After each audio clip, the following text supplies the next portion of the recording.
Hello दोस्तों, हमारे Hindi story channel पर आप सभी का स्वागत है। हम एक नई स्टोरी लेकर आए हैं, तो आज की स्टोरी शुरू करें।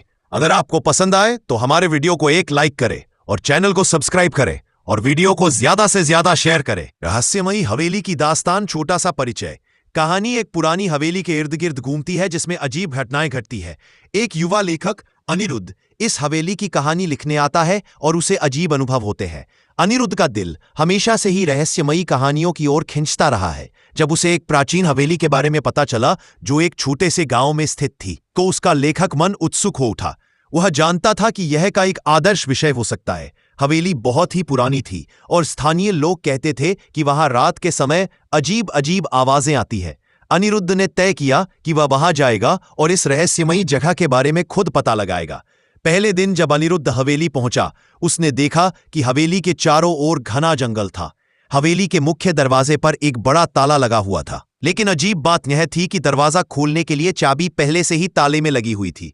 अनिरुद्ध ने जैसे ही दरवाजा खोला, उसे एक ठंडी हवा का झोंका महसूस हुआ। वह अंदर चला गया और देखा कि हवेली के अंदर सब कुछ धूल से ढका हुआ था। ऐसा लगता था जैसे वहां वर्षों से कोई नहीं आया था। रात होते ही अनिरुद्ध ने अपने कमरे में जाकर लैंप बुझा दिया। तभी उसने सुनी एक धीमी सी आवाज, जैसे कोई उसका नाम पुकार रहा हो। अनिरुद्ध ने इसे अपने मन का वहम समझा और सोने की कोशिश करने लगा। अगली सुबह गांव के एक बुजुर्ग व्यक्ति ने अनिरुद्ध को बताया कि यह हवेली एक समय में एक धनी परिवार की थी, लेकिन एक रात पूरे परिवार का रहस्यमयी तरीके से निधन हो गया। कहा जाता है कि उनकी आत्माएं अब भी यहां भटकती है। यह सुनकर अनिरुद्ध का दिल जोरों से धड़कने लगा, लेकिन उसने निश्चय किया कि वह इस रहस्य को सुलझाएगा और एक अद्भुत लिखेगा। रात होते ही अनिरुद्ध ने अपनी डायरी और पेन उठाया और हवेली के अलग अलग हिस्सों को देखने लगा। उसने नोट किया कि एक विशेष कमरे से अक्सर रोशनी की एक हल्की चमक आती थी, जबकि वहां कोई बिजली की व्यवस्था नहीं थी। अनिरुद्ध ने उस कमरे के पास जाकर दरवाजा खोला तो देखा कि वहां एक पुरानी तस्वीर थी। तस्वीर में एक परिवार था और आश्चर्य की बात यह थी कि उनमें से एक व्यक्ति की शक्ल अनिरुद्ध से मिलती जुलती थी। यह देखकर वह हैरान रह गया। उस रात अनिरुद्ध ने सपने में देखा कि वह उसी परिवार का हिस्सा है। उसने देखा कि कैसे उनके परिवार पर एक काला जादू किया गया था और उनके जीवन में त्रासदी आ गई थी। अनिरुद्ध जब नींद से जागा तो उसे महसूस हुआ कि वह उसी परिवार के पुनर्जन्मित सदस्य हो सकता है। यह अनुभव अनिरुद्ध के लिए एक बहुत बड़ा रहस्योद्घाटन था। उसने महसूस किया कि इस कहानी को दुनिया के सामने लाना ही उसकी नियति थी। उसने अपनी डायरी में हर घटना को विस्तार से लिखा और इसे का खिताब दिया। कुछ ही हफ्तों में अनिरुद्ध की लिखी कहानी प्रकाशित हो गई और वह एक प्रसिद्ध लेखक बन गया। लेकिन उसने हवेली से जुड़ा रहस्य कभी किसी को नहीं बताया। वह जानता था कि कुछ रहस्य हमेशा रहस्य ही रहने चाहिए। कहानी का विस्तार। अनिरुद्ध ने उस रात के बाद हवेली के रहस्यों को और भी गहराई से जानने का निर्णय लिया। वह जानता था कि उसकी पहचान और इस हवेली की कहानी के बीच कोई गहरा संबंध है।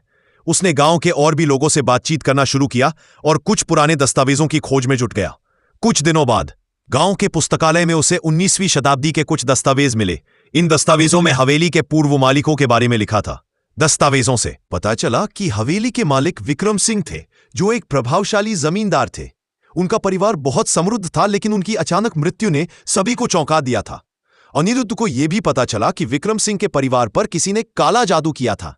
यह जादू उनके करीबी रिश्तेदार ने किया था, जो संपत्ति पर कब्जा करना चाहता था। अनिरुद्ध को समझ में आया कि यह काला जादू ही उन त्रासदियों का कारण था जो उस परिवार के साथ हुई। अनिरुद्ध ने अपनी को और भी विस्तार देने का निर्णय लिया। वो चाहता था कि इस कहानी के हर पहलू को बारीकी से उजागर करे।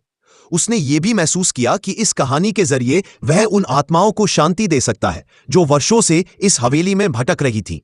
एक रात अनिरुद्ध ने एक अनुष्ठान करने का निर्णय लिया। उसने गांव के एक पुजारी से इस बारे में सलाह ली। पुजारी ने उसे बताया कि उसे एक विशेष अनुष्ठान करना होगा, जिससे वह आत्माओं से संवाद कर सके और उन्हें मुक्ति दिला सके। अनिरुद्ध ने पुजारी के निर्देशों का पालन करते हुए अनुष्ठान की तैयारी की। उसने हवेली के मुख्य हॉल में एक पवित्र मंडल बनाया और उसमें दिया जलाकर बैठ गया।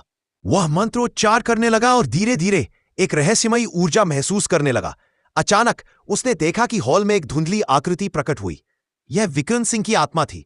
उन्होंने अनिरुद्ध को बताया कि वह उनके परिवार का ही हिस्सा है और उनके द्वारा अधूरी छोड़ी गई जिम्मेदारियों को पूरा करने के लिए यहां आया है। विक्रम सिंह की आत्मा ने अनिरुद्ध से कहा कि उसने जो अनुष्ठान किया है उससे वे मुक्त हो सकते हैं, लेकिन इसके लिए अनिरुद्ध को उस काले जादू के प्रभाव को खत्म करना होगा। अनिरुद्ध ने निडर होकर इस चुनौती को स्वीकार किया और अपनी के माध्यम से इस कहानी को दुनिया तक पहुंचाने का प्रण लिया। काले जादू का अंत। अनिरुद्ध ने पुजारी की मदद से एक और अनुष्ठान किया, जिससे काले जादू का प्रभाव समाप्त हो गया।